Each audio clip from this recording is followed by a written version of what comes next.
Hey, what is up, guys? Clack here, and today I'm doing twos as a balanced druid. I got a lot of suggestions and a lot of requests during stream to do twos, so I thought, why not make a video of it and pretty much just break it down, just like my last video. Let's go ahead and hop into it. There's only 2 games, and it's going to last about 10 to 12 minutes, I'm not sure, but they're pretty long games, so bear with me. For the first game, we're facing Restless Shaman Arms Warrior. It's pretty basic. You just put dots up on both targets, and then I like to tunnel into the healer. I like to follow him. I like to put all my instant casts into him, and a lot of times it's gonna work. You don't have to put your damage always into the warrior. I like putting pressure on the healer. I find that works out for me. It could work best for you if you go DPS, but again, I find going healer works a lot better, especially in twos with dampening happening. Let's go ahead and hop into it. Okay, maybe I should have started mounted. Maybe I should have went Invisi. It's twos. I didn't really give it too much care. We're only at like 2k rating. He ends up spell reflecting me, stun. And right here, the warrior is actually going to want to go hard pretty soon. I dispel the hex. The warrior goes hard on that hex. The moment the warrior pops cooldowns, I go in bear form. Look at that. His damage is pretty much doing nothing. I bash him, cyclone him, get his trinket, and cyclone him again. He could have trinketed my bash to stop the cyclone. It probably would have been a lot better by him. Again, there goes all his damage. My shaman gets a cap off on him. And here I am trying to get some pressure onto that Restless Shaman. Again, put your dots on both targets. Just tunnel into one player. I could have maybe got that cast with my silence. I probably should have, but no big D. Get my full moon, and again, it's gonna be long, tedious game. Basically, what you want to look out for is the warrior's cooldowns. Right now, the warrior is in defensive stance, and when he goes hard, he stays in defensive stance. He should come out a defensive stance. That's the only way they're ever going to really have pressure, especially if I go bear form on their damage. He's not going to be doing too much to me. I blink in, silence that. It was pretty clutch, if I do say so myself. I stunned him because I didn't want him to go behind pillar. Right now, we got a crap ton of pressure, and again, just keep your dots going on people. Their shaman could have probably been dispelling a little bit better. Dispelling bound druids actually might not seem like a lot, but it does hurt us. It's a very big annoyance, and you just want to keep your starfalls going with all your astral power.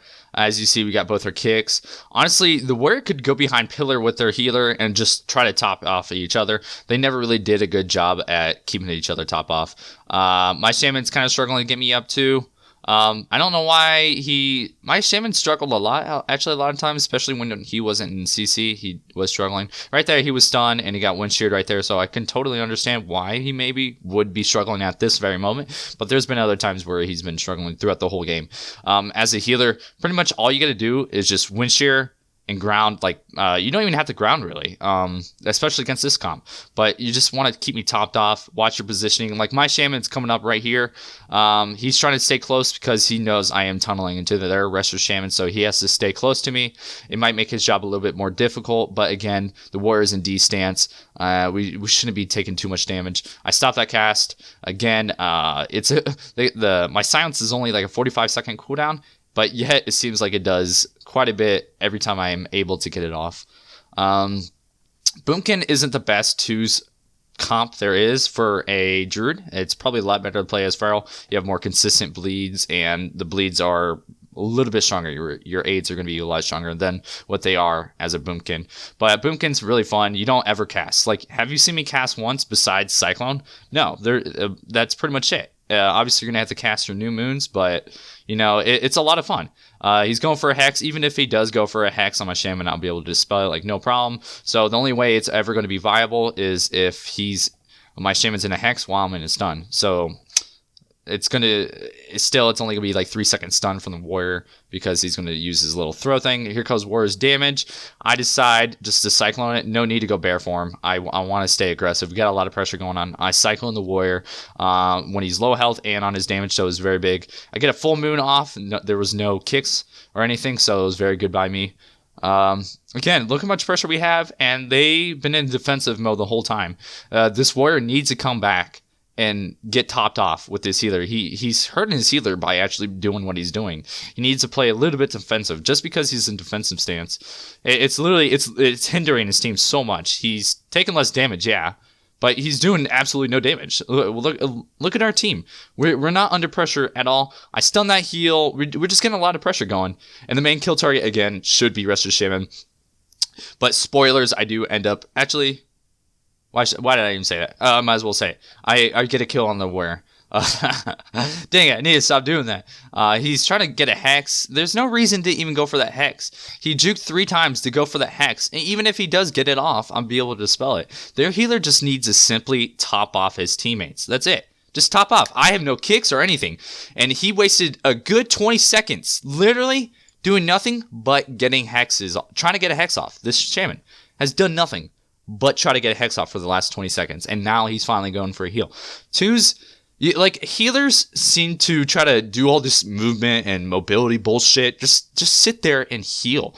They would do so much better. Like right now, why aren't I even topped off? There has been nothing on my shaman at all. He wasn't stunned or anything. Just keep me topped off. I'm sitting in his totem because I am half health. Right now, my shaman was just doing lava burst right there. He was just trying to DPS right there. Big no. Unless you're going for kill and your teammates are relatively fine. I know I'm fine right here, but why? Why would you put me in a situation where we could fall behind, potentially fall behind? It's just so silly. This is the problem with the healers at this rating. They just don't do the right things. You're a healer. Just heal. All you should be doing is focusing on your positioning, not getting in CC, and just topping off your teammates. That's it. That's all you got to do. I got a Cyclone off on the Russian Shaman. Getting a lot of pressure. I solar beam that heal. He's hexed. I cycled him on accident. That's bad by me. I end up having a bash. I bash him. Star Surge, boom, kill. Again, it's very basic twos. It's kind of like the same way for threes, especially for if you're playing a healer, you do not want to get in any CC. You want to play defensively as you can. Being aggressive. Playing aggressive is only for like comps like RMD or when you're about to get the kill. When you for sure are about to get the kill and you're coordinating it, that's pretty much the only time. For the second game and for the last game, these are long games. It's a Restless Shaman Affliction Warlock. And what you want to do here is you pretty much want to go Warlock when his pet's down. So you want to get that pet down. But when the pet's not down, you could probably focus into the Shaman a little bit just because you're trying to cause pressure. And I find causing pressure to the healer is probably the best thing by going him. Again, if the Warlock's pet is almost going to die or it is dead, hit that Warlock. He's going to take a lot of damage. So let's go ahead and start it.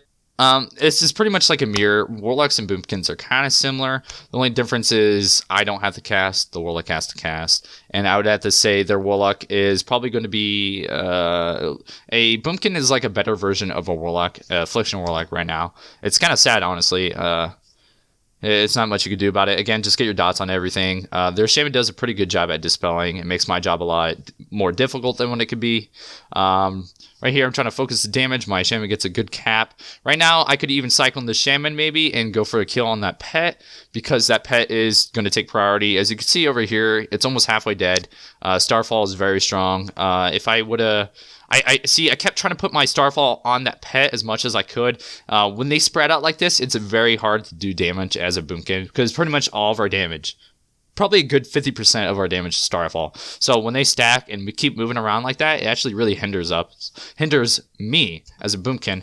But a lot of players don't do it. Like, all you got to do to really stop Boomkin's damage is just to keep moving and look for the AoE. But again, it could be really hard because it could put them in a bad position to the point where I can cap on that bad position. But again, it's like there's pros and cons to it. Again, the pet's almost halfway dead. Their Wretched Shaman is doing a decent job at keeping him up.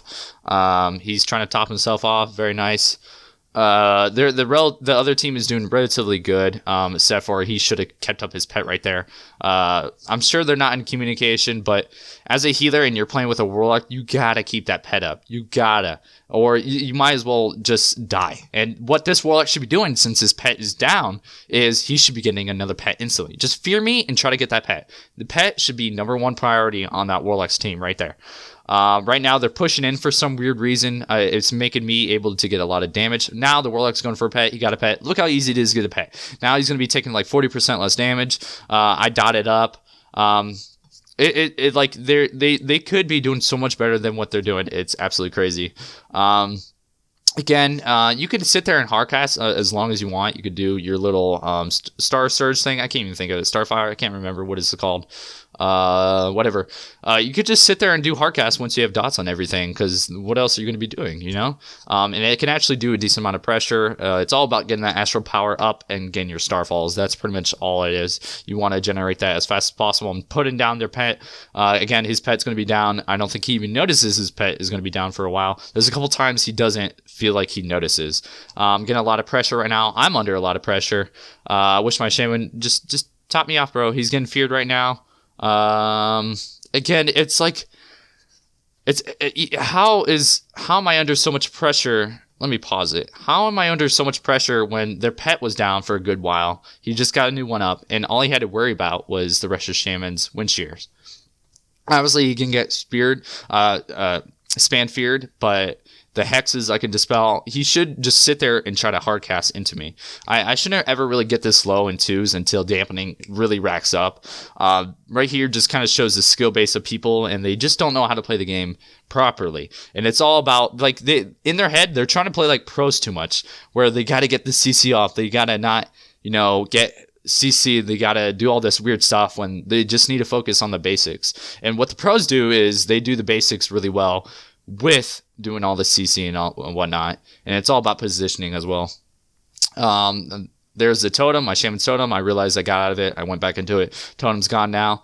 Again, the pet's halfway dead. I'm sure keeping that pet in pressure makes it really annoying on their warlock and the rest of shaman. The rest of shaman, all he has to do is throw a couple weird tides and maybe one heal, and it should be topped off. Those pets are really easily top off. Good teams would, I think a good team should be able to win against us, especially on this big map where they can just keep running around for my starfall. Again, I got a decent amount of pressure. The pet's dead. This is absolutely huge right now, all this pressure. And you don't really want to clone too much. You want to clone certain things as a boomkin in this comp, but not too many times you don't want to clone. Like when you're about to get a kill 100%, you can go for a clone. Or, you feel like it's, use your intuition. A lot of time it's just a feel. Like, oh, you feel like you need to hit this guy. You feel like you need to cycle that guy. And, just do stuff like that. Right now, the warlock should be going for a pet. Their rest of shaman's going for a drink. So some let's stop. Look at their warlock. He's at 60% health, while their shaman's going for a drink when he's at 80% mana. Like, I just see stuff like this is what separates good players from bad players. Like little things like this. There's no reason for the Russian shaman to go for a drink right now, while their teammate is he's getting destroyed right now. I'm getting a full moon off, and he has no pet. He needs to work on simple things. And what I wanted to start doing, guys, if you could send me some footage of you guys, I would love to be able to try to critique you and try to help you out. I am trying to help you guys out. I'm trying to help out this team even. I'm sure they're not even going to watch this video. I don't know who these guys are, but no, I'm trying to critique them to the best of my ability. Right now, we're not under any kind of pressure. The warlock still doesn't know his pet is gone. We got a good amount of pressure. It's, there isn't too much going on. This is 2s. Again, the warlock's on top while the shaman... Stop. Look at this. Their shaman is trying to get a hex on my shaman when I could just easily dispel it while they're getting destroyed. Look, getting a full moon. I bashed a warlock.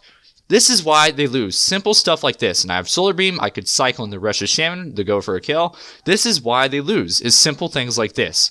This is what separates good players from bad players. Look, he's still going for that goddamn hex. He still went for that goddamn hex, even though he's at like 40% while the Warg's at 30%. Stop. Just stop.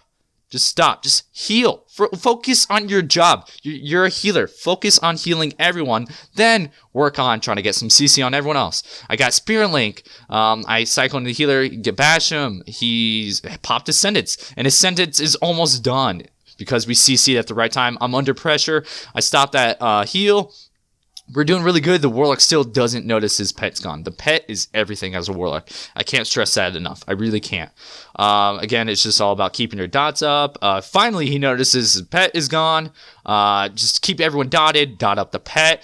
I am actually destroying the meters. Dampening is probably racking it up. It's probably around 30%. I'm sure it's getting really difficult right now for them to keep up with it, and that is the one thing with dampening. This 2's game would go on forever if there was no dampening. It really would. So I'm so happy Blizz implemented that. I got a decent amount of pressure, even with the pet up. I got a decent amount of pressure on the Warlock. Maybe I should have put those instant casts into the Warlock's pet. It's almost dead.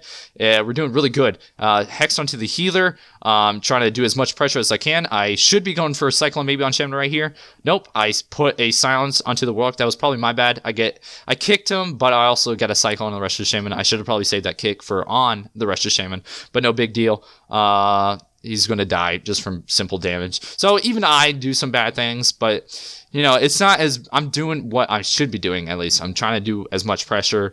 I'm doing CC at decent times. If I was the healer, my major one goal was to be top everyone off before I even looked to try to get CC.